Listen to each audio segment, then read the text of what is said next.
Welcome to another episode of Men on Fire here on Infinite Success Academy TV and Infinite Success Academy Radio. And today I have a very special guest on the program. He is an entrepreneur, author, and adventure sports addict from beautiful Vancouver, British Columbia, Canada. Okay, so this guy is one awesome dude, folks. Listen to what he's done so far in his life. He's been a hockey player, professional DJ playing house music all over the world, internet entrepreneur starting 7 different businesses. He was a Lyme disease patient losing his health for 2+ years, and he's Vancouver's most eligible bachelor, although some say he's found the one. Self-confessed surfing and kite surfing bum living on the beach in Mexico for over 4 years. Now, last but certainly not least, Sean is a lifelong teacher at heart. Sean now shares the knowledge he has accrued through his various passions and endeavors, specifically to help men and others to quickly get back to full health and succeed at life. All righty then. Wait a minute. Let's cue that surfing music one more time, shall we?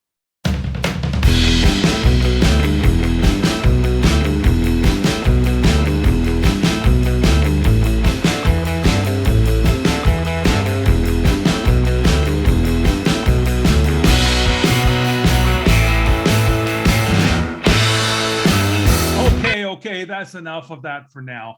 And full disclosure, that's not Sean on the board. But I'm telling you, anyone that can do those types of things and help people become their greatest versions is a frickin' hero in my books. Okay, welcome to Men on Fire. And once again, without further ado, here is the man of the hour, Sean Galla. And Sean, I'm so happy you're able to make it onto Men on Fire today, and I'm honored to have you here. I'm stoked to be a man on fire. Right on. Got it. So you started some men's groups after many trying times in your life as well. And I wondered if you might just tell us what prompted you to start the men's groups. Oh yeah, thanks for asking. I think I was always my personality type was always being more of a supportive person. I always liked more meaningful conversations, even when I was younger. Growing up playing hockey, I was always the captain on my hockey team because I liked supporting other people. Mm-hmm. I was just more of a cheerleader type personality archetype.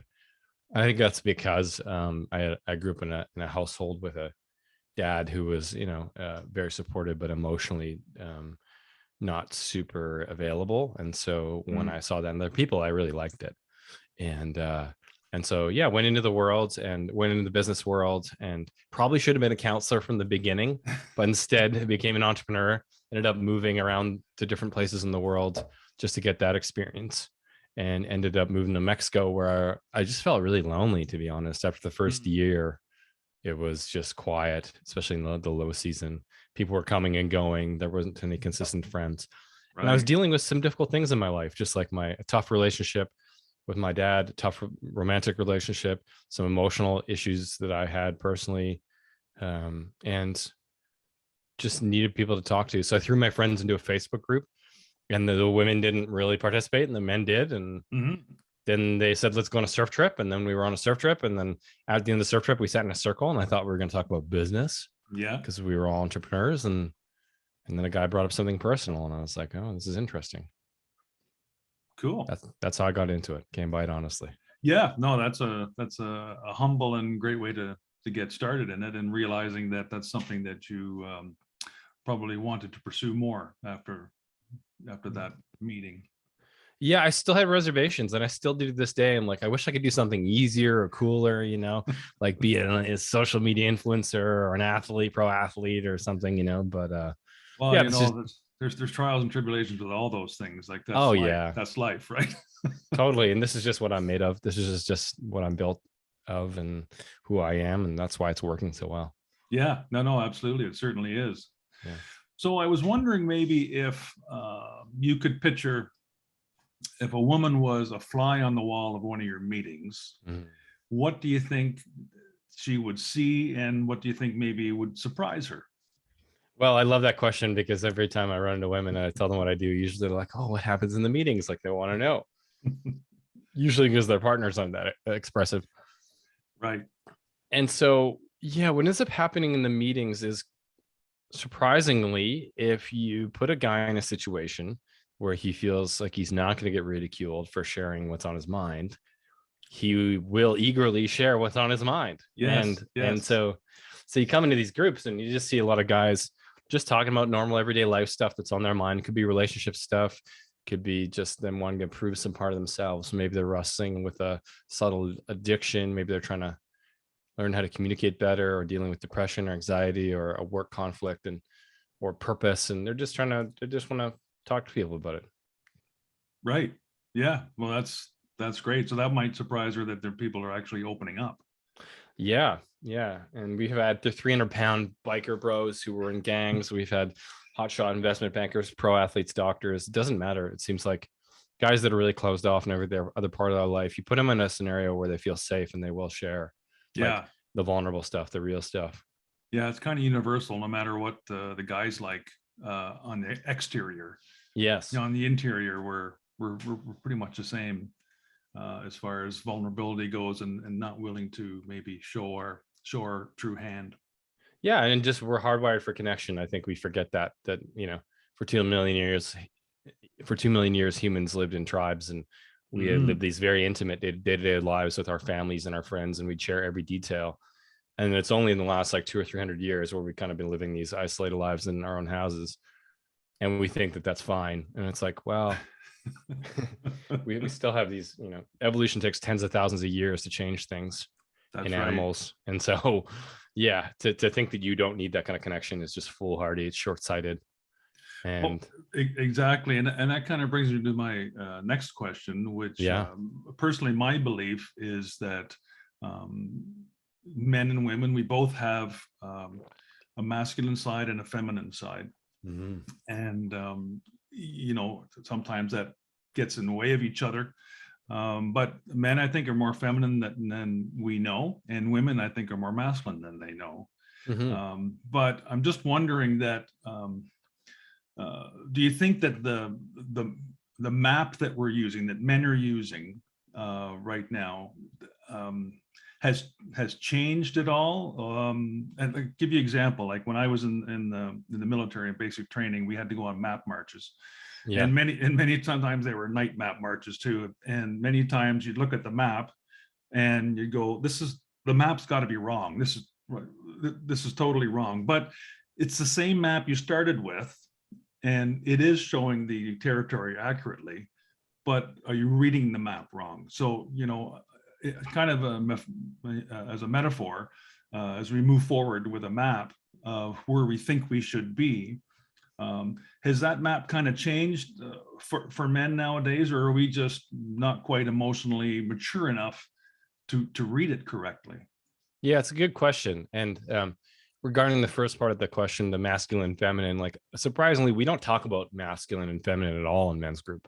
Like you think that, and I've seen this in other men's groups, they want to talk about exploring your masculine, exploring your feminine, this kind of thing. And mostly in men's group, we just make it really approachable in the sense that we just let guys talk about what's ever on their minds and whatever that may be. And sometimes it heads in that direction, sometimes it doesn't. But I think in general, yeah, because society's been pushing people toward men in particular towards this peculiar emotional isolation, and because society's promoting junk food values in general, meaning like money and status and Facebook likes, which are stuff that scientifically has been proven to not actually make you grounded and content. The things that make you actually happy are love and feeling connected and stuff like that. And very simple things. Yeah, it seems like a lot of men have lost the proper map. Yeah, they lost the direction, lost that waypoint. And it's a shame because, as Joe Rogan pointed out on one of his podcasts, Henry David Thoreau has this great quote that's like, most men live in quiet desperation. Absolutely. And you see the results of that in the stats around suicide. 80% are men. Incarcerations, 98% men. Violent crimes, 95% men. Illiteracy rate, homelessness rate, all these different things are just anxiety, depression. They've just all been going up for men, especially since the 1950s, when it was really all of a sudden men couldn't be affectionate with each other without being labeled as gay. Men couldn't be, they had to be strong and put together. Yeah. And I think that's when men lost the map, and men are quietly struggling as a result. Exactly. And that's, you segued perfectly into my next question, and you kind of answered it too. I do what I can. But I had read that majority of people who commit suicide under 45 are men. And you touched on that. And also, I was going to ask you to talk about some of the other things that we're kind of first at too, which you did as well. And I guess that's, what do you think the most common issue that causes all that for men is? I think it's like boiling it down. I'd say it's that we're growing up, we were ridiculed when we wanted to share anything vulnerable or share any of our experience emotionally. So as a result, a lot of guys end up going through their life hiding what they're actually thinking and feeling. And like to the point where a lot of guys actually believe, and we have to educate them on this, that there's only two emotions, happy and angry. Like that's it. Like a lot of guys think there's anger and there's happy. And everything else, every other feeling they have, they're either pushing down or they're like just dealing with quietly. And everything we've studied about isolation shows that it'll kill you. It's worse than chain smoking. For your health, and all these different, research studies have found it's just terrible. So I think it's the being isolated with your challenges, feeling like you're the only one who has it, that you're weak because you have it. I think that puts guys in a lot of desperate positions after years and years of feeling that way. It's like, why go on, Exactly. Do you think, and this is a little bit of an aside, but do you think that perhaps through the pandemic years, where we were kind of enforced isolation too, at times, spending a lot more time alone than we even used to, has changed the way some people think and caused some of this extra anger, and that's being let out in I mean, even in mass shootings, and not even just go that far, but just a lot of angry people out there still. You bump into them and they want to fight or something. Like it's ridiculous. Yeah, definitely. I've noticed that in the States especially, but it just definitely happens in other countries as well. And unfortunately, I think because, again, society is promoting junk food values, one of them being distraction instead of introspection, like taking time to feel into whatever's going on in your body. I think when people face times of a challenge or adversity like the pandemic, it's like, yeah, a lot of people just like day drank and like Netflixed and played video games. And that is junk food for the mind, isn't it? I mean, hey, there's nothing wrong with watching some Netflix, but we're having a drink all day long. Yeah, exactly. Yeah. But as a result, the problem there isn't that you're having a drink in the day or that you're watching Netflix. It's that you're ignoring what your internal experience is, and not sharing it with others, and then that just gets builds and it kind of festers, and then you end up blowing out in other ways, and so I think that's where a lot of that's coming from. I think a lot of people were really shook up by that pandemic experience, and they're instead of like working through that, I think because it's really difficult too. The brain's job is to keep you away from pain. It's just easier to go, you're the problem, blame other people, Yes. Whether that be politically, whether that be gender, whether that be whatever, all these celebrities getting canceled for saying kind of innocuous things. It's like, or Will Smith slapping Chris Rock over a really harmless joke, that was wild. Yeah. It's like, I think a lot of people are just kind of struggling. Over the top. Yeah. No, that definitely nailed that for sure. But it's interesting too, Mike, because like you talk to people who were around during World War II, there aren't many of them left, or the Great Depression, and they're like, you guys are soft. Like you haven't had any real adversity, right? Like I know. my grandpa was in a trench for like 4 years, like in the mud and like and all this stuff. And it's like, you guys can't watch Netflix for 6 months and then like not be pissy with each other. Yes. Like come on. So I think that unfortunately our life is so good and very peaceful in the Western world that we don't have to face adversity. I think unfortunately that's also led to people not learning how to manage adversity emotionally, and then the resulting blowout in lots of different ways.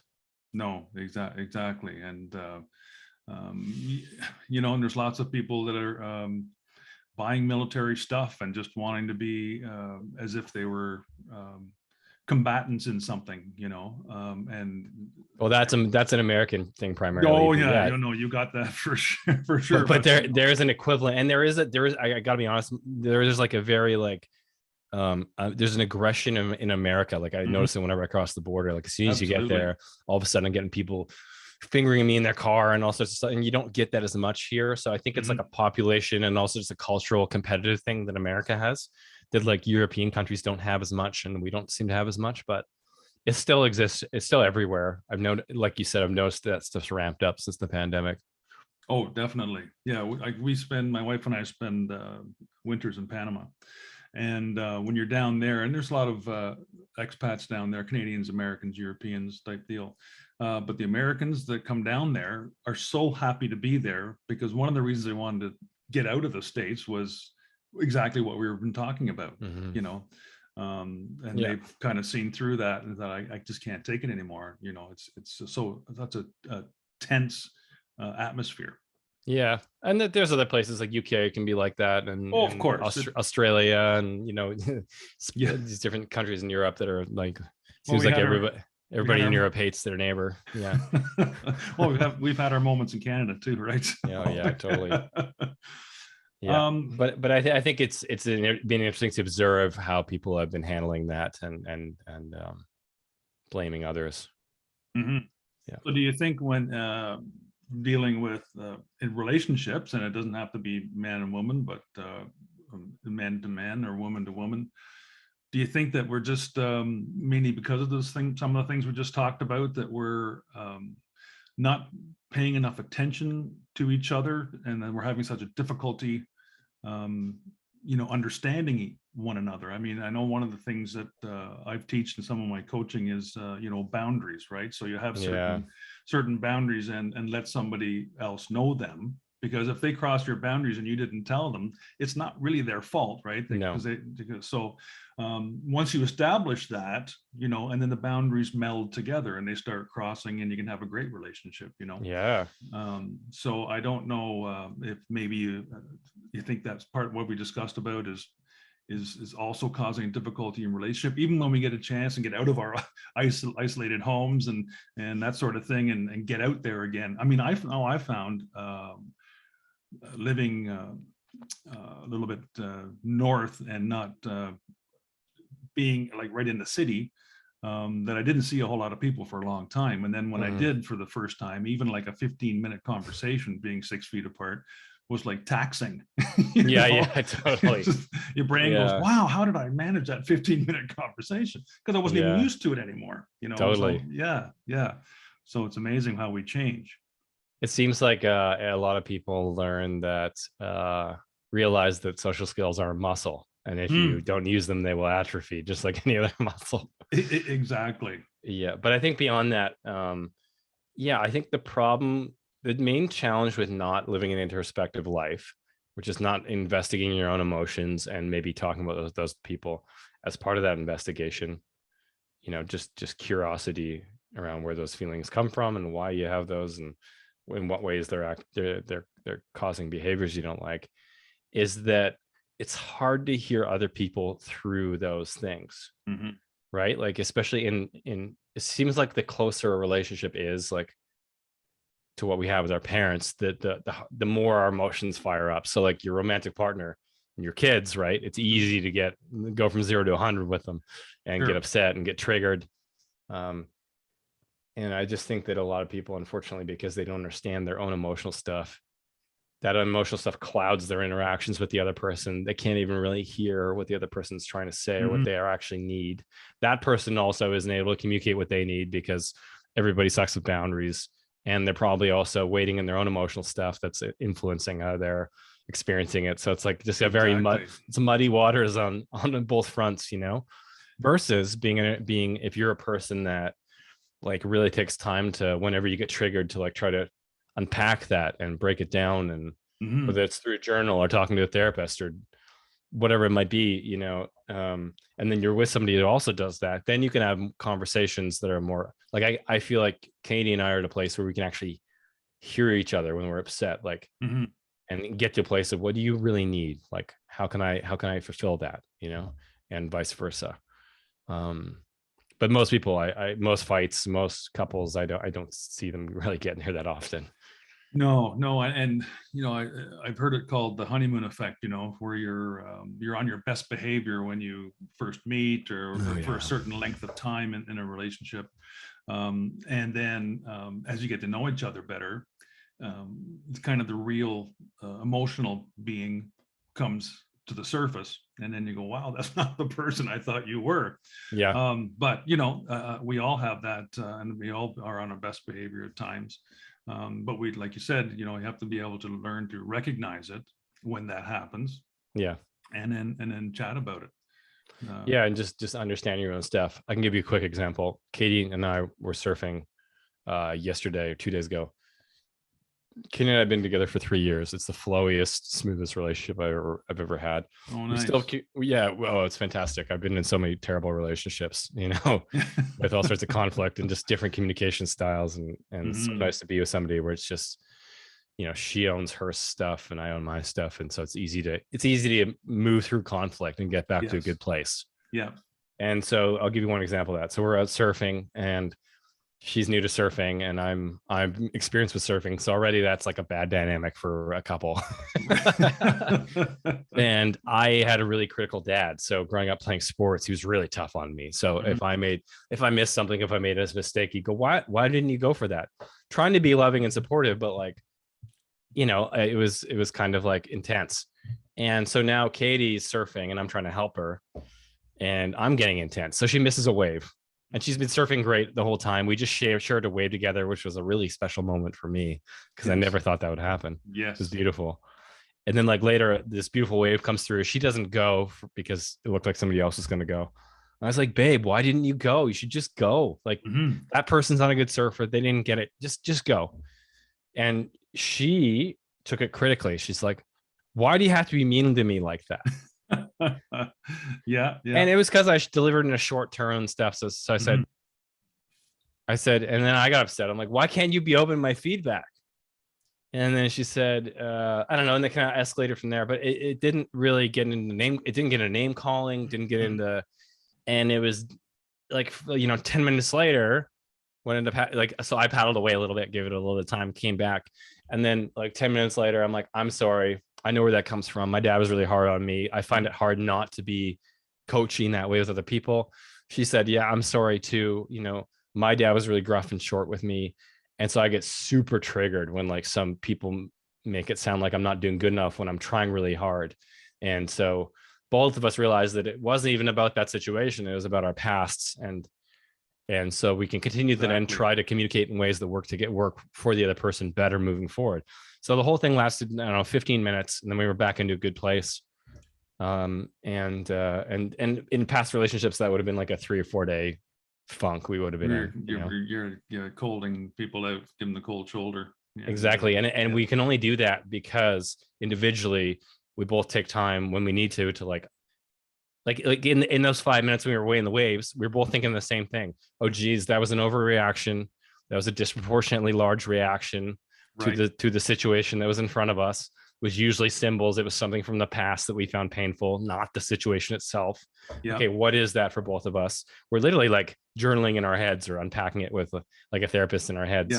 And seeing what we're responsible for versus what the other person did and owning that. And so that's healthy communication. Well, that's definitely half the battle right there. Just recognizing what, oh God, shouldn't have done that. That's the way 99% of the battle. Most people never do that. Most people just Yeah. rather blame, you're the problem, guilt trip the other person, Yeah. gaslight them. Because it's easier than acknowledging that, hey, you have this painful thing from your past you need to look at, that this thing reminded you of. Exactly. But Yeah. also, like, don't beat yourself up over it, because it's kind of like a little bit of a subconscious program that's running there, because you saw it, or that action from your father, for example, and you of course wanted to please him, and then it becomes a belief that and then then it becomes a habit, because a habit is just practicing beliefs over and over and over again. Yeah. So then, I mean, you did wonderfully, but you don't want to beat yourself up either. Like, No. oh, why am I such an arsehole? Because I do that all the time. Yeah, totally. Yeah. And that was part of it too, was I acknowledged I got kind of frustrated myself there for a second, because I'm like, I'm getting into the coach again. But then I realized, I've gotten a lot better. Like, 3-4 months ago, when it was like I was like all over her the entire surf session, like, here's what you do this, go here, that. Now we're just surfing together.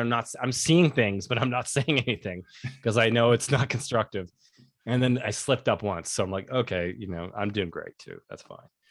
Oh yeah. Well, I mean, my two boys are well, the one next week will be 37, and the other one's 34 right now.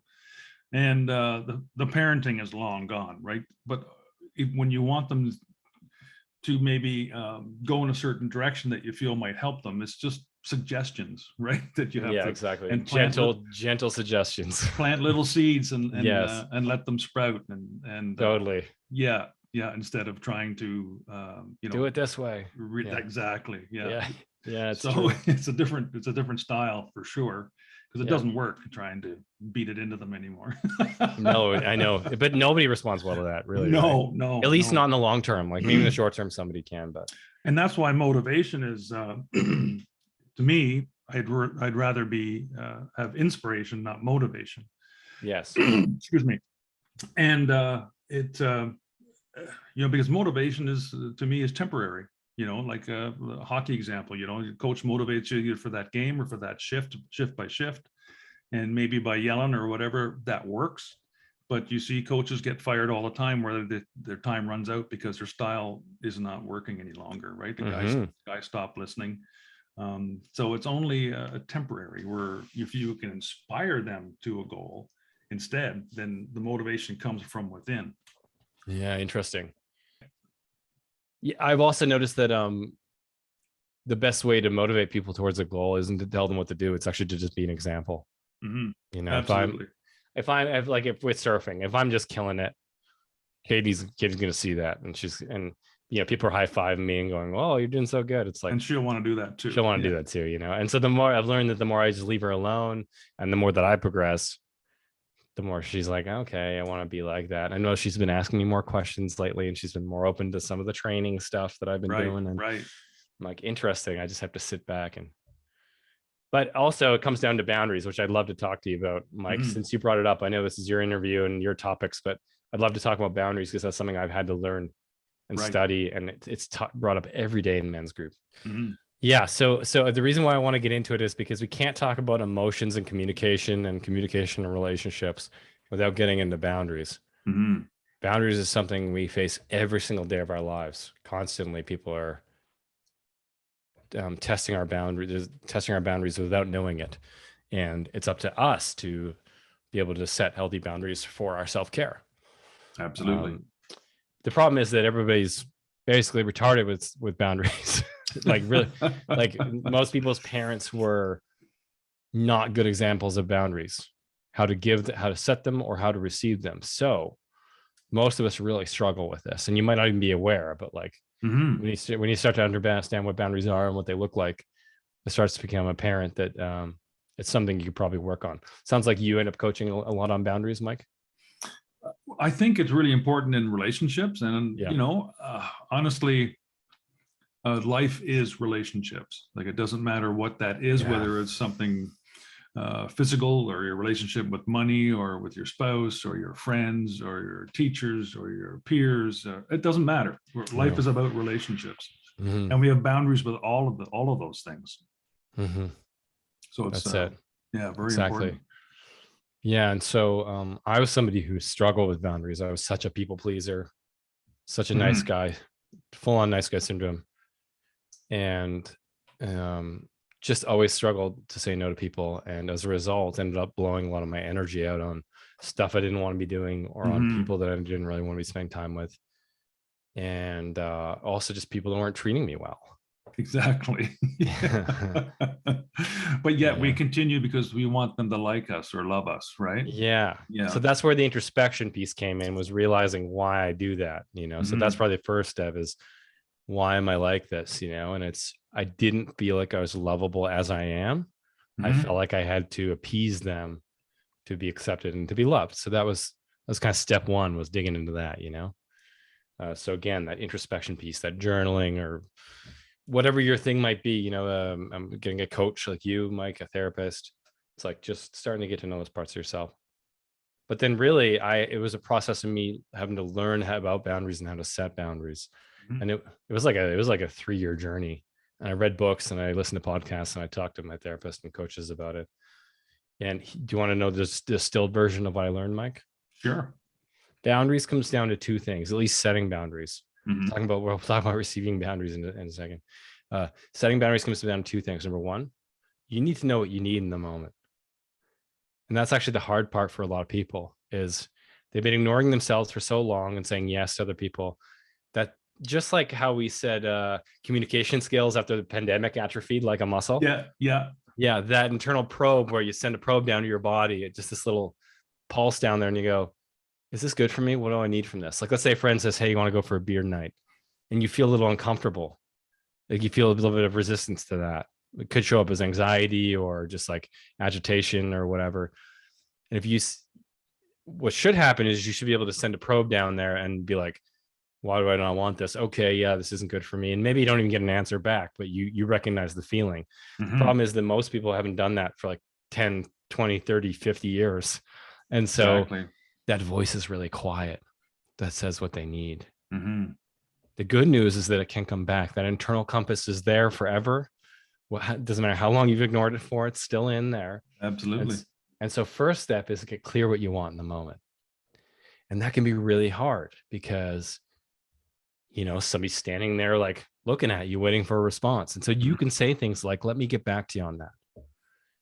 How about, can I get back to you in a few minutes? Hey, let me talk to my partner about that. Hey, like you can, this is what I'll often do. I'll often say, let me get back to you. And then I'll step away and I'll think through like, oh, I didn't feel very good there when they asked me that. Why not? Well, because I feel tired. I'm tired. It's been a crazy week. I just had surgery on my nose. Katie and I were fighting in the waves. Like I want to have a good night with Katie, like, but I also want to have a beer with this person, but not tonight, And Mhm. so it's okay to step away if you're unclear what you need in that moment. And you can start with small boundaries, because big ones with partners or whatever can be difficult. So start with a small boundary. Somebody asks you to go for a beer, like, I'll get back to you and step away. Even if you go into the bathroom of the cafe you're in, or That's the right. office, just get away from the situation and send that probe down. Go, what do I need here? Body, tell me what I need. Does that make sense, Mike? Oh, absolutely. I mean, I'm a living example of that. I mean, I did so many silly things, especially when my kids were young, and Mm, doing things that I was asked to do by other people, and knowing deep down, maybe I shouldn't do that. I need to be mm, around for a while. I was in the Navy, so I spent a lot of time away at sea, and then when you're home, then there's other things that pop up, and yeah. yeah, and having gone through all that and doing a lot of soul searching over the years, and self discovery and self work, and I'm 60 years old now, so I think differently, and it's much easier for me to do exactly what you said, and look back and go, okay, remove myself from the situation for a moment, and maybe think about this for a second. What if I do that, what consequences we have, because we always have consequences for our Mm. actions, right? And I, And I opportunity costs. It's like, what am I giving up? By that having a beer, what am I giving up? connection time with Katie, my own rest, and I'm not going to feel good tomorrow. Yeah, That's right. And I'm a proponent of, the way you think is the way you feel is the way you act, and the way you act, it gives you the results you get in your life, right? So it's the thinking part. Sometimes it's the very beginning of that we stumble upon. And okay, well, how's it making me feel? Oh, uncomfortable, because I really know I shouldn't, but I want to. But when you make the right decision, you'll feel better. Yeah. So then you'll true. act better, and it will give you better results in your life. Yeah. So it's not easy, but it's exactly like you said. It takes a while. It's not an overnight thing. And well, especially with this part, with the voice, that internal voice of what do I want in a moment. It can be really hard, even now, to place where this is strong for me. I still find that difficult, but it is like a muscle. If you start going in there and asking yourself that, the voice will get louder and louder and louder, to the point where you can almost run into any situation and your body's going to tell you what you need in that situation, whether it's a yes or no, pretty clearly. Exactly. Yeah. And in that case, because we're emotional beings, sometimes we need to listen to these emotions that come up, right? How is that making me feel? Yeah. Yeah. Instead of emotions are just warning signs. It's like, right. Hey, there's something about this that doesn't feel great. That's it. Hey, there's something about this offer, this situation, this person crossing this boundary that doesn't feel good. And if you take the time to actually investigate it, you'll learn about yourself, and then you'll have a more clear picture of what to say. Absolutely. So, and then the second part, just quickly, the second, just to finish this boundaries piece, the first part's that internal voice. The second part is just letting go of their emotional response of people. You are not responsible for how people respond emotionally to your boundaries. You could deliver a boundary out of your own self-care. Hey, man, sorry, I can't go for a beer night. Katie and I just got into it yesterday. I really want to spend some quality time with her. I'm feeling tired too, man. I had surgery this week. You could deliver that in the most loving way possible, and somebody could still fly off the handle and call you an asshole. And if you catch them on the wrong day, right? So their response, they're getting angry, they're getting sad, they're withdrawing from you, shutting you out, whatever they could do. That's the part we're afraid of with boundaries. But it's the part we have to let go of, because we really have no control. So your only job is just to get to know what you want and explain that in a loving, compassionate way. Not be an asshole, like, no, I don't want to go for a beer. Like, hey, man, I'd love to go for a beer with you. Just tonight isn't going to work. Here's why. That's right. But letting go of that. And it's really hard, especially with people we love. Like, I remember when I learned this stuff, I set a pretty hard boundary with my dad around something, and he flew off the handle. And it was the first time I was able to just kind of chuckle about it, because I was like, oh, this is him playing out his stuff. This actually has nothing to do with me. This isn't because of me. That's right. This is him and his own world. Definitely. Playing its drama, playing itself out. So if we can master those two things, we'll become masters of boundaries. And then the cool thing is that boundaries become fun. Now I see boundaries as the best possible qualifier for whether somebody should be promoted closer to me in my life or not. Right. Because if I say, hey man, I can't go for a beer night, and you go, oh man, you're always a downer, and you start giving me a hard time, or guilt trip me or shame me. My life's already hard enough, man. I don't need that. Like, life's already right. That's right. I don't need people like that in my life, because I have other friends who'll be like, hey, good for you, man. Yeah. Spend that time with Katie. That's good for you. We can have a beer another night, Exactly. Those are the kinds of friends that I want. So it acts as a good qualifier. So now when I set a boundary, I'm actually kind of excited to see how people are going to fly off. Yeah. If they fly off the handle, I'm like, well, you just sealed your fate of never being a close friend of mine. No, exactly. And that's what we have to do, because we should strive to hang around people that are like-minded and will improve us. Instead of the other way around. Like they say that you're the most liked 5 people you hang around most, right? So it is so true. Yeah, definitely. I just want to be I always want to be around people that are supportive of my self-care and my own journey, and for a long time I wasn't, and now all my friends around are supportive in that way. I could say no to anything they request, and for the most part they'd be understanding and supportive about that. Exactly. And that goes for you with them, I'm sure, at the same time. Yeah. And then when you get good at setting boundaries, you're then good at receiving other people's boundaries. Mhm. A lot of the times, most people aren't very good at receiving boundaries because they're not setting boundaries for themselves, and they're kind of upset with themselves over that. And Yeah. so when they encounter somebody else setting a really firm boundary, it can be confronting. It's like, whoa, that's super rigid, but actually you're just kind of upset at yourself. So the receiving boundaries gets a lot easier as well as you start to set boundaries yourself. Absolutely. Absolutely. So this question maybe will continue the boundary discussion a little bit. Great. I've heard women say, "Where have all the real men gone?" So what kind of boundary do you feel that maybe she's almost setting for herself, without allowing anybody across that may or may not be compatible? Well, it's a good question. I laugh because men are in men's groups. So these lots of sweet guys are saying there, where'd all the real women go? Where For sure. Where those sweet, caring, loving it goes women both go? ways. Yeah. Yeah. And again, it comes back to, I just think that a lot of people don't have their emotional house in order, and so they don't know how to communicate very well when it matters, and they don't know how to set boundaries. Boundaries are attractive for a reason in relationships, because especially when dating, because it shows that somebody's not so needy to the point where they're going to abandon themselves to give you what you want, to get the love that they are needy for. So and there are lots of needy folks out there. Yeah. I mean, everybody is, myself included. To whatever, but, to a certain degree, right? Yeah, but most people are just in some way needy, and so where did all the real men go? I feel like on the one hand, it's like, yes, I understand, because so many people are bad with boundaries. There's so many pushovers and passive aggressive people, and people that just are whiners or victims. They play the blame game a lot. On the other hand, I really feel like the where did all the real men go thing is such a victim narrative. Yeah, itself. Sure. Yeah, because there are fantastic guys out there. You're either just not being intentional enough about where you're looking for them. Mm-hmm. You're not being ruthless enough about qualifying out the non-good men. You're probably dating poor quality men because of your own parents' baggage. Absolutely. Yeah. And so you're like, I've seen women do this. They say, where all the real men good men go, and then they get in these relationships, these dudes that beat them or whatever.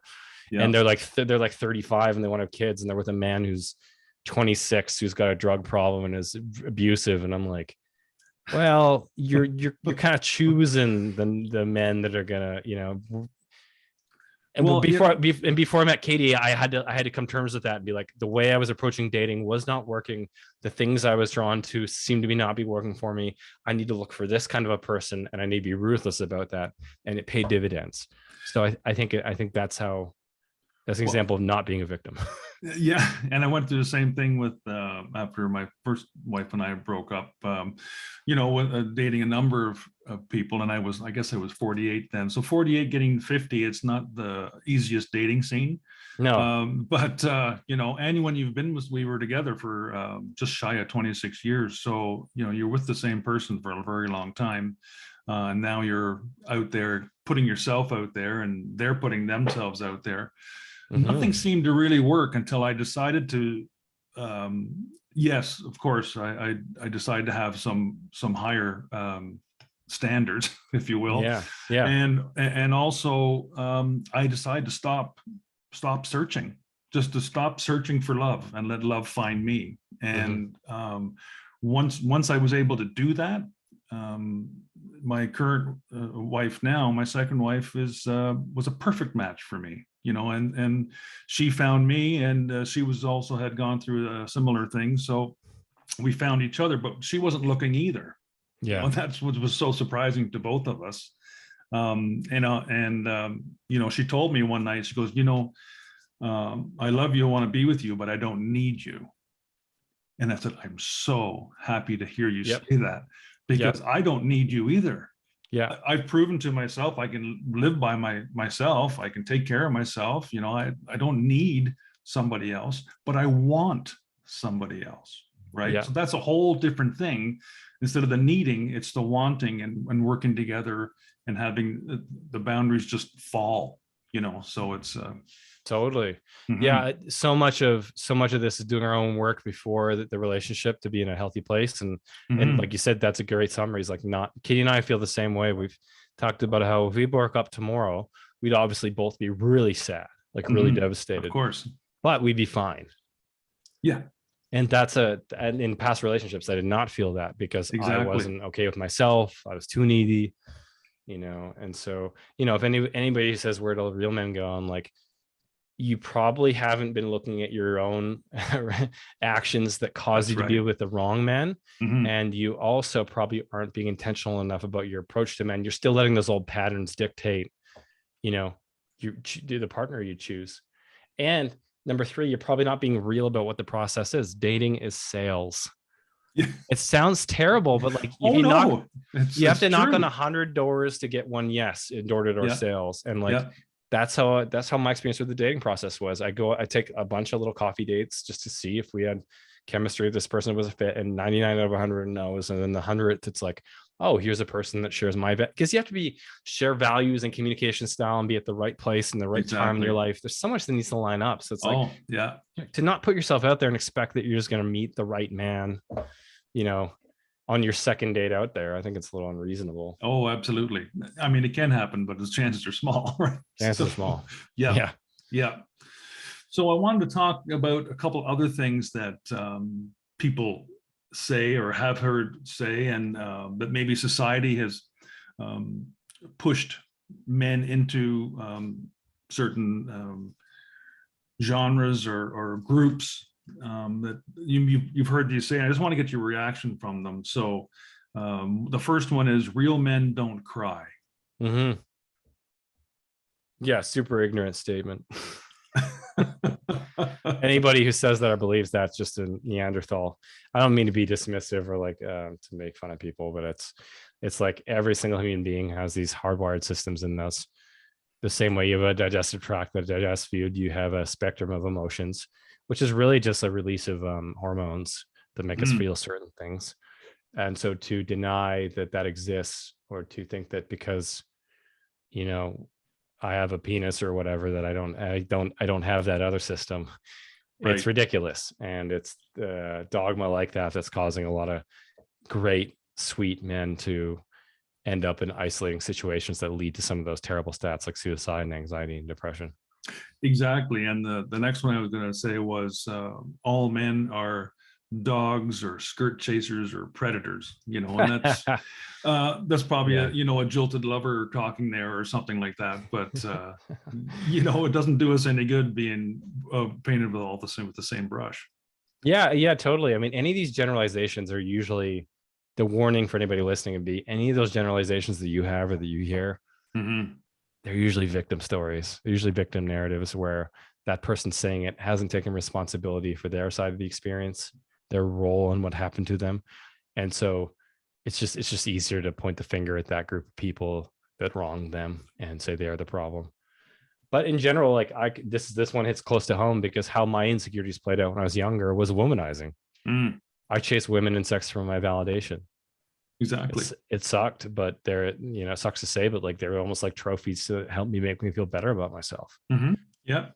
And so yeah, I get that can be an experience. But men say equally terrible generalizations about women, that they're all branch swingers, that they're all going to take you through court and take all your money, Mm-hmm. Yeah. that they don't Yeah. want to contribute to a relationship. And that is complete horseshit. There Exactly. are fantastic men out there who don't want to fuck around and just That's want a right. meaningful relationship. There are women out there who want to contribute financially and who want to support the man emotionally and be caring. Mm-hmm. And so again, just another victim narrative bullshit story. Exactly. But I've heard both men and women say this one. Well, men will be men, right? Yeah, I don't need. I mean, I think that one's kind of funny. Like, oh, boys will be boys. If I see a dust up or something, or like, Yeah, in the one of right my friends doing context, it's something in the right laughable. context is funny. Yeah, yeah, I don't know. Yeah, I don't know. I don't even know what that moon means. It's like, oh, women are women. It's like, yeah. No, I know. I don't take the gender stuff too seriously though. I have a good sense. I think I have a pretty good sense of humor about it. Like I recognize there are differences, and I think it's funny to note some of those differences on both sides, and sort of keep it in a light, a light tone, because we have these differences. Sometimes they're difficult. Might as well have a laugh about it. No, exactly. Now, you must have seen a tremendous amount of growth within your men's groups. I mean, I'm sure there's people, depending on when they're joining, at different levels. But can maybe you tell us a little bit about some of the growth you've seen in guys? Oh man, that's a great question. Surprisingly, like, there are a few things that surprised me, but surprisingly, one of the biggest ones, actually, there's two key ones that stand out. The first one is, when we've asked guys when they leave men's group, what's the biggest thing you took away? I thought it'd be getting over their porn addiction or whatever their issue was, or like learning something, I don't know, anger management or something. It turns out pretty consistently guys say the thing I took away that was the most impactful was I got to observe guys communicating in supportive ways, somewhat vulnerable ways. And I've been able to take that communication, and I got to practice that myself. And I've been able to take that communication style back to my partner, back to my kids, back to my work. And so it's made me a much gentler, more expressive communicator, which blew me away, because I was like, oh man, that just, that brings me to tears. Yeah, that would, it's exactly what you were hoping would happen. Yes. Yeah. I mean, even beyond that, like, I thought that we'd have a place to guys release the pressure. I didn't realize that they'd be solving the things that I wish my dad could have solved, which is, he loves me to death. He has no idea how to express it, and it keeps coming out in kind of toxic ways. So yeah, that's number one. And then I guess number two would be, I didn't realize how lonely guys are. Amazing. Yeah, I didn't realize how lonely guys are. And because we're going through the world, and we kind of have these blinders on of career, family, and we're just trying to keep up with that. And we don't stop to like, and it's usually not until a guy goes through an adversity, like a divorce or something, when he looks around and he realizes there's nobody there. Exactly. Yep. And how, like, none of us want to acknowledge it, but even I have times where I feel a little bit lonely. And it's a peculiar kind of loneliness. It's not like socially lonely. I have friends at work, I have friends that I surf with, but it's just like this, like, emotionally lonely. Like, I'm the only one facing these challenges. I have to go this road alone. Nobody's going to support me on this road, etc. And to see that from pro athletes, investment bankers, doctors, lawyers, guys in Chile and South America, and or South Africa, Russia, Brazil, Canada, the States, everywhere, like all over the world, it's the same. It's the same experience. Exactly. Like, wow. So being able to alleviate that, feeling more connected, feeling like you have people that have your back, that's probably number two. Yeah. Wonderful. Yeah, we're much more alike than we are different, right? So no matter where we're from.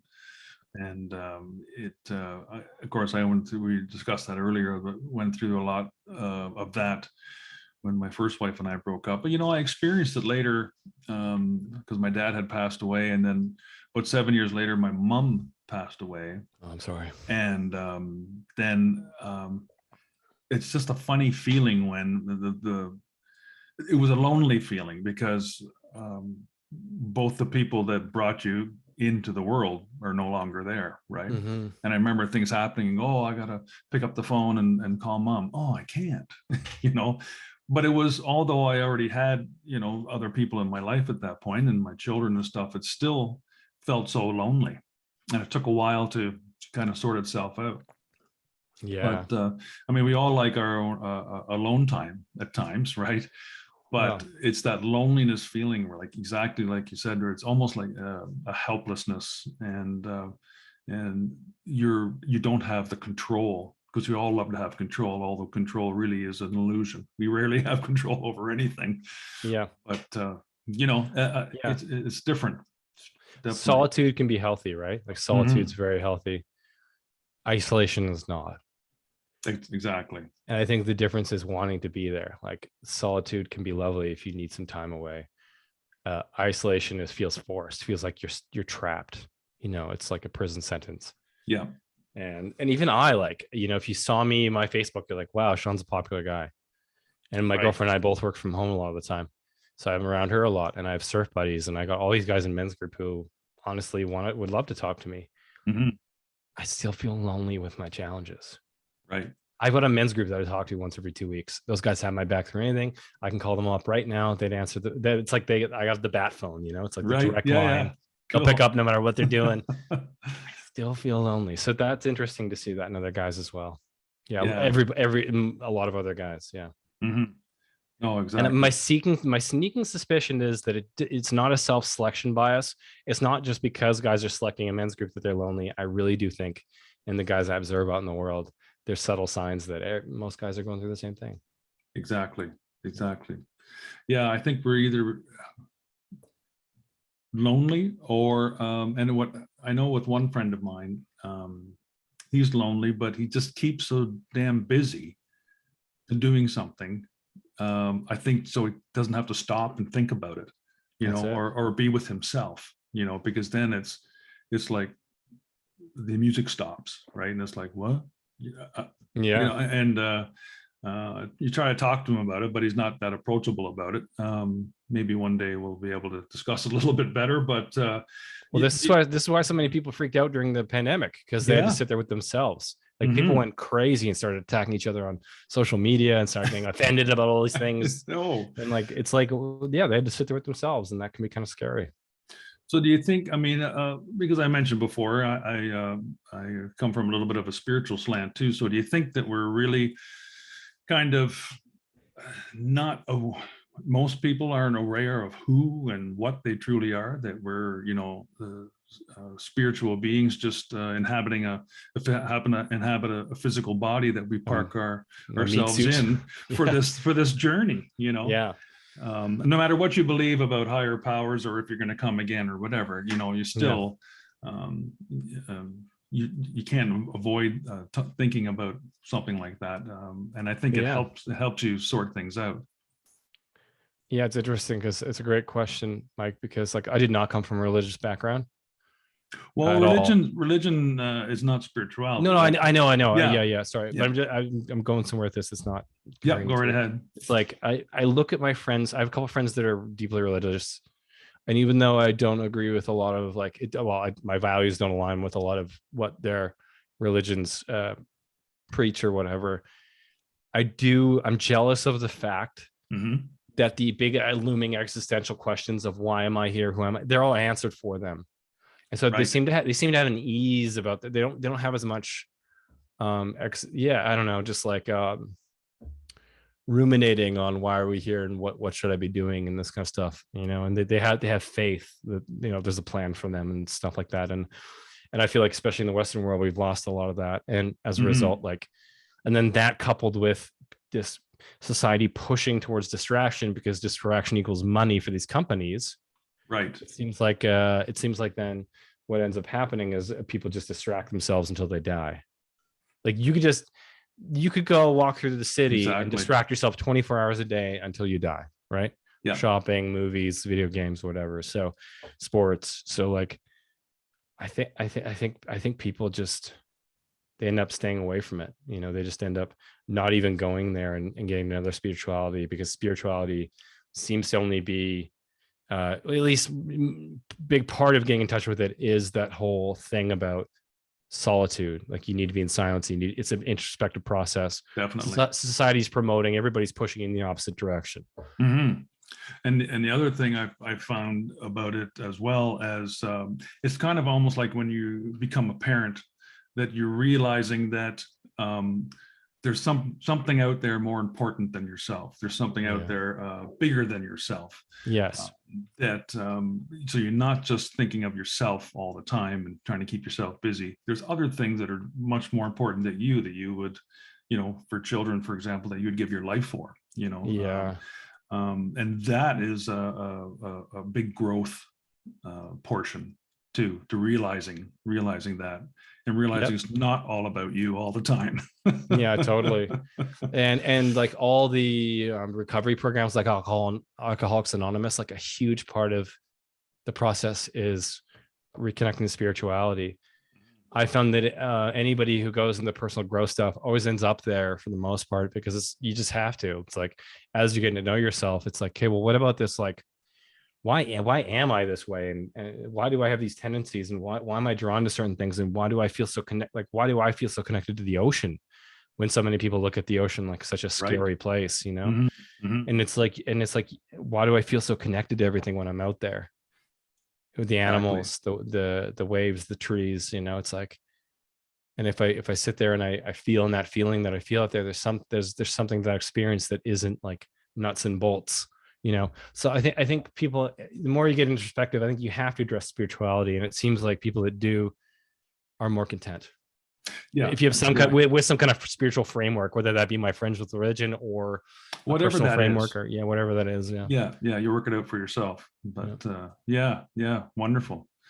So I wondered, Sean, if you could let the listeners know how they could get a hold of you, or if they wanted to get in touch with you to maybe partake in the men's groups, Yeah.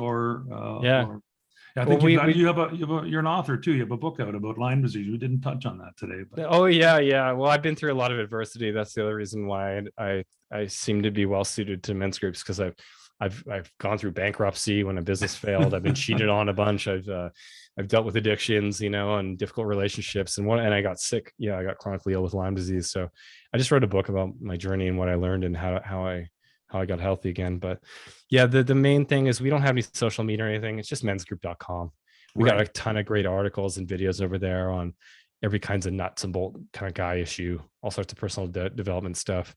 And you can just go there and check out our community, and yeah, you join a men's group if it seems interesting to you. Cool, Yeah. cool. Well, I want to thank you for being on today. I'm honored to have you on the show, and you're a living example, a shining example of what you can become. Oh, And thanks, Mike. I'm still working on myself. well, we all are. I'm still a jerk to my partner. I'm still get short, and I still need to work on my self-care. And oh man, I still get caught off guard with boundaries. Lately, there've been like new ways of people like crossing boundaries and testing boundaries, just like yeah. So I'm just like all you guys, just trying to figure it out. But appreciate you listening, and I hope to see you guys over at mensgroup.com. Right on. Perfect. Awesome. Thanks again, Sean. Thanks, Mike.